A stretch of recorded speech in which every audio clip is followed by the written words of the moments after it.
दोस्तों, आप सभी का एक बार LTS में स्वागत है। आज हम बात करेंगे एमी ऑर्गेनिक्स लिमिटेड के बारे में। कल उसकी लिस्टिंग हो चुकी है और काफ़ी अच्छा खासा लिस्टिंग गेन मिला है। जिनको IPO में अलॉटमेंट मिला होगा या जिन्होंने कल भी ख़रीदा है तो उनको भी काफ़ी अच्छा खासा कई % का मुनाफा हो रहा है। आज भी अच्छी खासी तेज़ी है, तो उस पर हम बाद में चलेंगे। प्राइस पे, फाइनेंशियल्स पे हम बाद में जाएंगे, प्राइस पे बाद में जाएंगे। उससे पहले हम कंपनी के बारे में कुछ देख लेते हैं। मान लीजिए बिज़नेस के बारे में। हालांकि डिटेल्स में बिज़नेस की चर्चा हमने की थी जब हमने इसके IPO के बारे में बताया था, परंतु फिर भी जो है बिज़नेस हम एक लाइन में समझेंगे, क्योंकि बहुत सारे आप लोगों में से ऐसे कई लोग हैं जो ये समझना चाहते हैं कि क्या ये लंबे समय के लिए एक अच्छी कंपनी हो सकती है, किस प्रकार का बिज़नेस है जो आगे भी फलता फूलता रहेगा।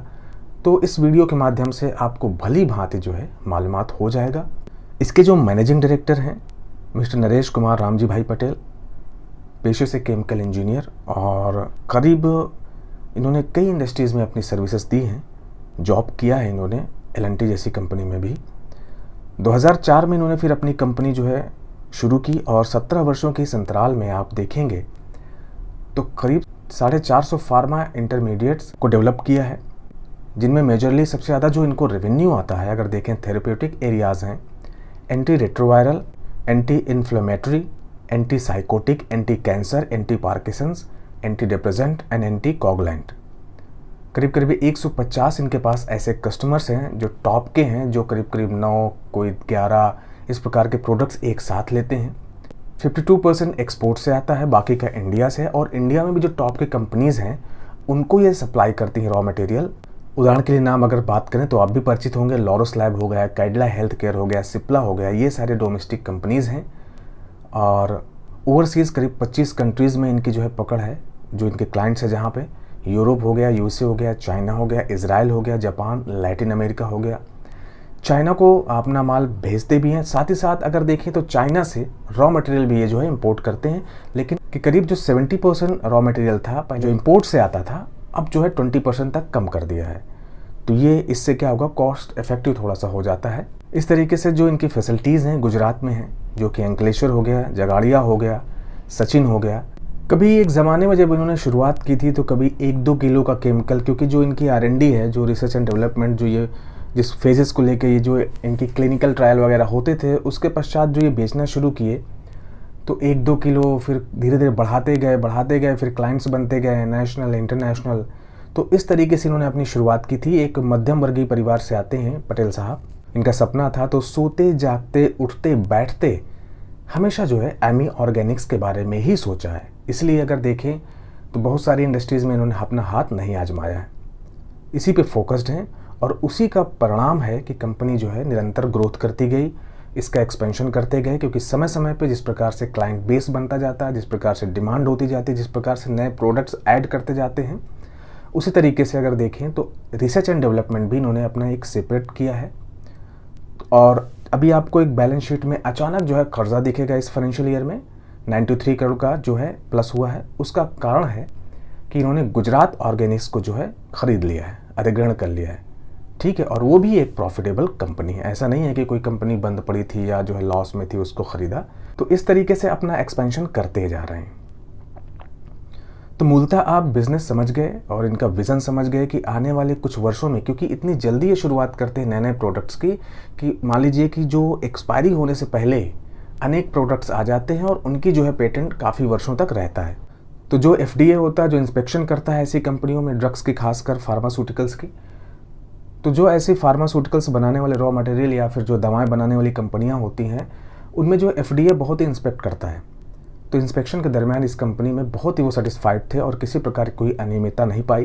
कुछ खासियतें होती हैं कि हम किसी कंपनी में अच्छाई या बुराई देखें कि भविष्य में क्या कुछ हो सकता है। तो देखिए, जो केमिकल सेक्टर है टोटली, जो एनवायरमेंटल है, अगर उसका उल्लंघन कर रहे हैं तो उन कंपनियों को जो है चाबुक गवर्नमेंट की तरफ से चल जाती है, जो भी प्रदूषण नियंत्रण कंट्रोल बोर्ड होता है।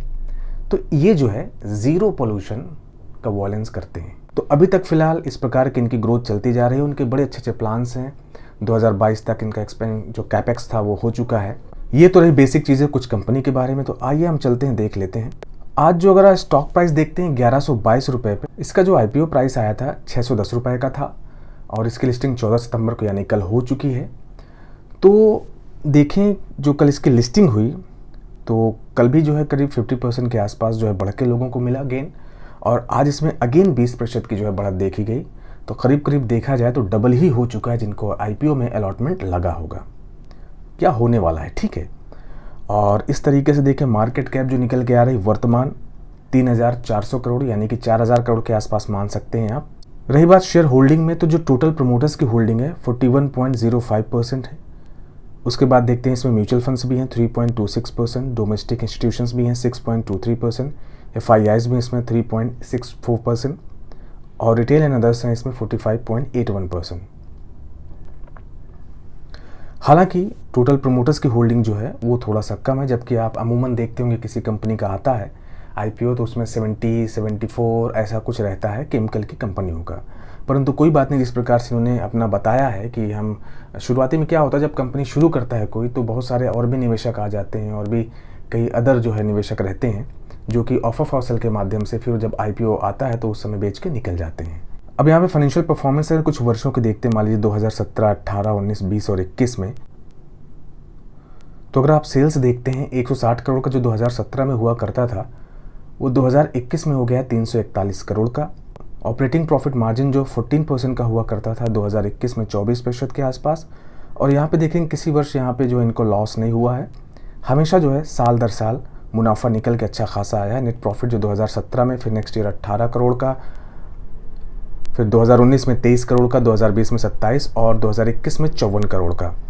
इस प्रकार से अगर हम कंपाउंडेड सेल्स ग्रोथ देखते हैं तो 3 वर्षों की 22% निकल के आ रही है।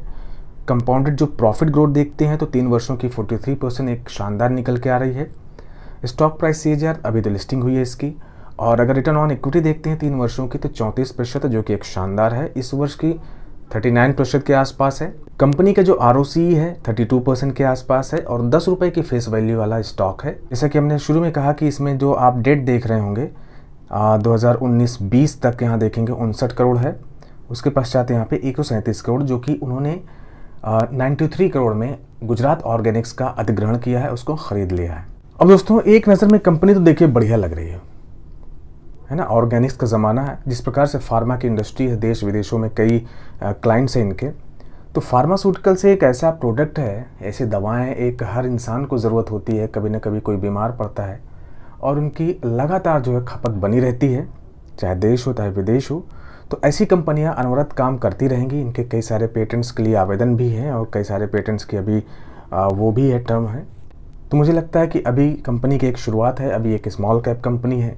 धीरे धीरे अगर इसी प्रकार के फाइनेंशियल्स अच्छे आते रहे, ग्रोथ करती रही, तो लंबे समय में आपको एक अच्छा मल्टीबैगर साबित हो सकता है। शॉर्ट टर्म में, चूँकि अभी लोगों को लिस्टिंग गेन मिला है या फिर जो है कुछ समय के लिए हो सकता है प्रॉफिट बुकिंग हो। क्योंकि देखिए अगर आप देखें लक्ष्मी ऑर्गेनिक ने बहुत अच्छे से लोगों को रिटर्न बना के दिए हैं, तो इसी तरीके से इस कंपनी में भी लोगों को उम्मीदें हैं। बट लंबे समय के लिए ठीक है, छोटे समय को टारगेट करके हमें ऐसी कंपनियों को नहीं देखना चाहिए। मगर अनवरत जो फाइनेंशियल परफॉर्मेंसेज है, जिस प्रकार से बिजनेस है, मुझे लगता है कि आने वाले समय में भी चलता रहेगा। दोस्तों इसी तरीके से आपके भी कोई सुझाव हो, कोई विचार हो, ज़रूर कमेंट बॉक्स में रखें। बहुत बहुत धन्यवाद।